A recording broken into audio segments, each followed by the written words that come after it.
So in this video, I will show you step by step how you can replace a broken camera lens on the internal one. So for example, right, if you've got a problem with one of your cameras on your Samsung device, what we need to do is we need to take a small thin tool like this. So this is just a SIM card remover, and what you can do essentially is what you might need to do is heat this up first of all slightly, and because basically what it is glued down.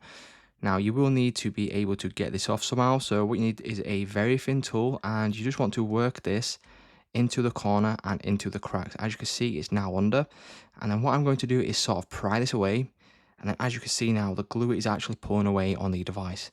So what you want to do is slowly go ahead and take this off, and then essentially what you'll see is you'll see three different lenses here.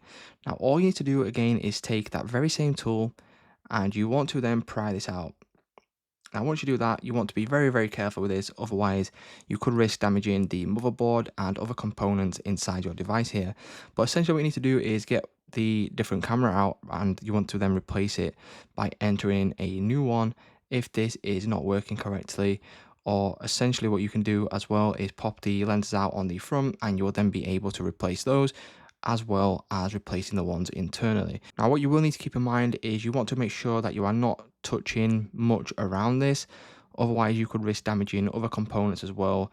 And for stuff like this, right, for the battery, you want to, and the connection to the motherboard, you want to make sure that you are disconnecting this correctly while moving components around inside your phone here.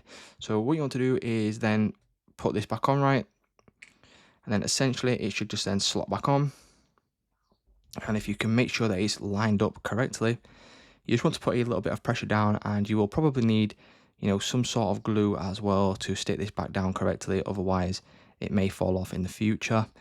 And you just want to make sure you go ahead and secure this correctly as it was before. So it's just that simple, guys. That's how you can replace a camera lens on a Samsung device.